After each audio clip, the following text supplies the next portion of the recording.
Bout de lecture, on va commencer par Anne. Qu'est-ce que vous conseillez à nos auditeurs? Alors moi j'ai choisi un roman que j'ai découvert pendant le premier confinement et que j'ai adoré. Ça s'appelle Et devant moi la liberté. C'est le journal imaginaire de Charlotte Perriand, qui est une architecte du XXe siècle. D'accord. Et c'est un très beau récit qui raconte, c'est imaginaire mais ça retrace bien sa vie. Ça parle d'architecture, de sa création de meubles, et ça fait aussi un petit peu voyager parce qu'elle a vécu au Japon, en Indochine. Donc j'ai beaucoup aimé ce roman. Vous l'avez bien lu, on dirait. Oui.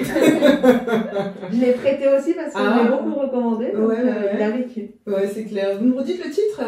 Et devant moi la liberté de Virginie Mouzin. Et vous, Julie, qu'est-ce que vous pensez? Ouais, c'est un livre que j'ai lu il y a quelques années. C'était Ta deuxième vie commence quand tu comprends que tu n'en as qu'une. Et en fait, c'est un roman sur un peu le développement personnel. Donc c'est un roman qui est fictif, mais qui nous apprend un petit peu le développement de soi, qui donne des petites astuces en même temps, et je trouve ça hyper intéressant. C'est de qui? Raphaël Giordino. D'accord, ok. C'est une biographie aussi? C'est un roman fictif. Le titre à nouveau? Ta deuxième vie commence quand tu comprends que tu n'en as qu'une. Ça donne envie quand même. Ouais. Et puis moi, mes derniers 3 bouts de lecture de la saison des sélections estivales en rapport avec notre situation de déconfinement. Ouvrir mon resto, écrit par Alain Cazat, consultant en restauration, restaurateur et franchiseur. Je vous laisse découvrir les lots. Attention, un livre qui conviendra à tous ceux qui ont, malgré la situation des restaurants, envie d'ouvrir leur restaurant. Vous avez envie d'ouvrir un restaurant, vous? C'est calme. Le projet qu'a ma sœur à Paris, il y a une partie aussi café, restauration. C'est intéressant de voir ce manuel. Et je crois que j'en avais entendu parler aussi. Guide complet en 100 étapes pour vous aider à mener à bien ce projet de restauration, non des moindres, et surtout qu'il soit un succès quand même sur le long terme, hein, c'est le but. Il inclut des chapitres sur l'étude de marché, sur la formation, la définition de son concept de restauration, le business plan aussi, l'administration, le recrutement jusqu'au menu. Un livre qui va vous permettre de prendre conscience de tout le travail qu'il y a derrière la tenue d'un restaurant. Et c'est pas du gâteau.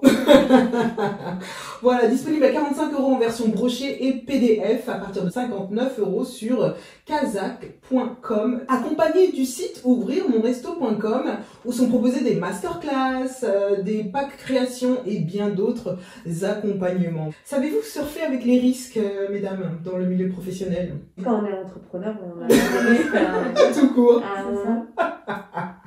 Je vous propose Oser, vous avez toutes mes petites notes là. Oser le risque, écrit par Xavier Durand, directeur général de la société d'assurance Crédit Coface, également musicien de formation classique, passionné de jazz.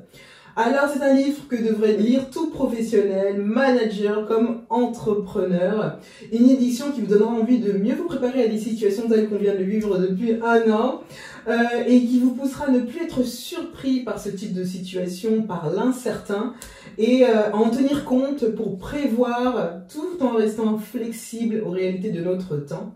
Moi j'ai trouvé cet ouvrage très édifiant, très motivant et plein de conscience pour nous permettre de réaliser que voilà, ça fait partie de notre quotidien, comme vous l'avez dit Anne, quand on est entrepreneur. Voilà, 16 €, publié par les éditions Hermann et qui se lit très rapidement. Enfin, puisque le monde se prépare à profiter pleinement du déconfinement pour prendre le large, je vous conseille de vous y imaginer avec Carnet de voyage, Carnet d'aventure de l'aventurier fondateur de Coach Aventure, Maxime Berton. Vous le connaissez? Non. Moi je ne le connaissais pas non plus. Un livre Carnet de voyage de 286 pages, rempli de photos d'expéditions en Colombie. Il est aussi dans l'Ouest canadien, au Panama et dans l'Ouest américain. Maxime vous entraîne, comme vous voyez les photos, dans ses périples et vous prépare à ce qu'il vit dans ses voyages, à la recherche de la beauté de la nature, de rencontres, de culture, de risques et de plaisir aussi. Voilà, il est très beau cet ouvrage, publié par les éditions Amphora, 29,95 €. Vous appréciez ce type de livre, vous? Ouais. J'aime bien les livres de voyage. Ouais.